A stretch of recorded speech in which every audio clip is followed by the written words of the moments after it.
cadowgaaga waa kuma imise cadow ayaad leedahay cadow ma waxaad u taqaanaa qofka xoolihiisa kuu diiday ama ballankaaga baxay ama mar walba ku xasdaya ma ahan cadowgaaga kaas cadowgaaga dhabta ah waa kan alle subxaanahu wa tacaala kuu sheegay cadowgaagana waa afar midka koobaad waa shaydaan lacnatullaahi calayhi waana kii alle subxaanahu wa tacaala uu yidhi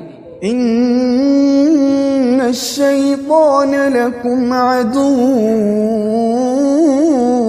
فاتخذوه عدوا إنما يدعو حزبه ليكونوا من أصحاب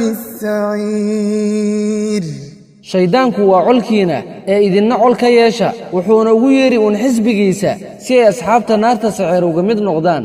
cadowgaaga labaadna waa nafsadaada وما أبرئ نفسي إن النفس لأمارة بالسوء إلا ما رحم ربي إن ربي غفور رحيم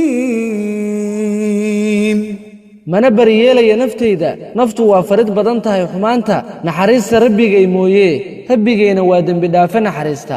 cadowgaaga saddexaadna waa hawadaada alla weyne kor ahaaye wuxuu yidhi أفرأيت من اتخذ إلهه هواه وأضله الله على علم وختم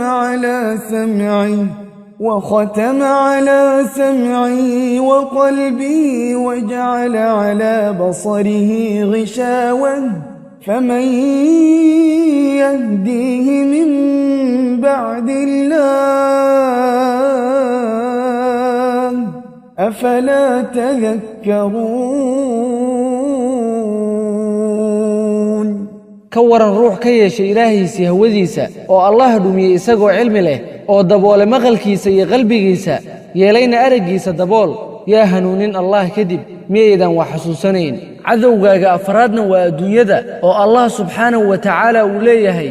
اعلموا أنما الحياة الدنيا لعب ولهو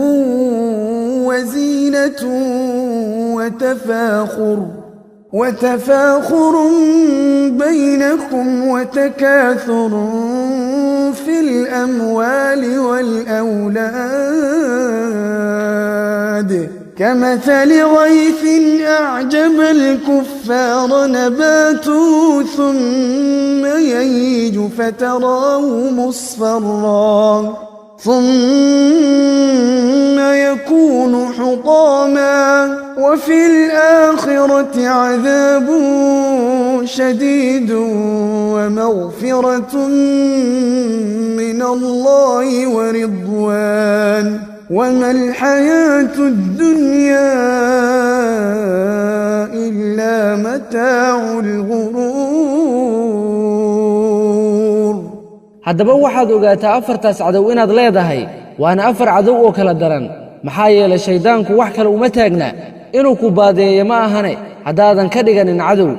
nafsadaada mar hadday nafsadaada ku hoggaamiso aadna garan weysa qaladka iyo saxa aadna qaladkeeda u qaadato wax saxa saxeedana aad u qaadato qalad waxaa tahay qofay nafsadiisa hoggaamisay siday kuu waddana waxay ku geynaysaa jahannamo haddaadan iska qaban allah ayaan ka magangalnay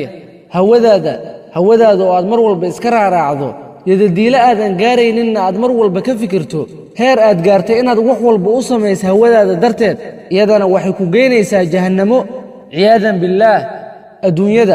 adduunyadu wax kale ma ahan waa adigoo qabaystay dhar qurxoonna xirtay haddana aad shallaysatay kadibna baxday oo aadna moodday inaad ku waaraysa dhaldhalaalkan beenta ah aadna hilmaanta waxa adduunyada laguu keenay iyo halka aad ku socoto haddaadan fikirin oo aadan naftaada xisaabinin maalinta aakhira waa lagu xisaabin doonaa yeeshaya ama diidayaaba adduunyaduna siday kuu wadda waxay ku geynaysaa jahannamo waxaadna ogaataa waxaasoo dhan waxaa u taliya ibliis lacnatullaahi calayhi soona lagama raba inaan iska dhicinno afartaas cadow oona la arkaynin qofka caqalka wuxuu ku jawaabayaa haa haddaba waa inaan u diyaargarownaa sidaan iskaga dhicin lahayn afartaasi cadow maxaa yeele ma jira cadow kaaga weyn afartaasi cadow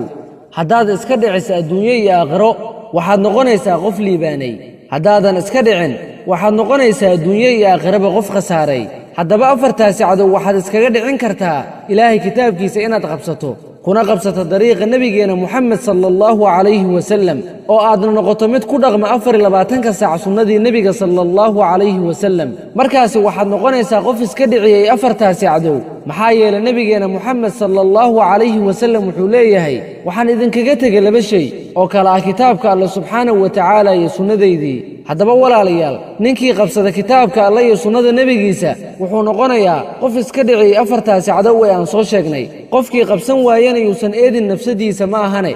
waxaan u dardaarmayaa nafsadeeda iyo tiinaba awalan cabsida alle subxaanahu wa tacaala iyo inaan iska dhicinno afartaasi cadow wabillaahi towfiiq wasalaamu calaykum waraxmat ullaahi wabarakaatuh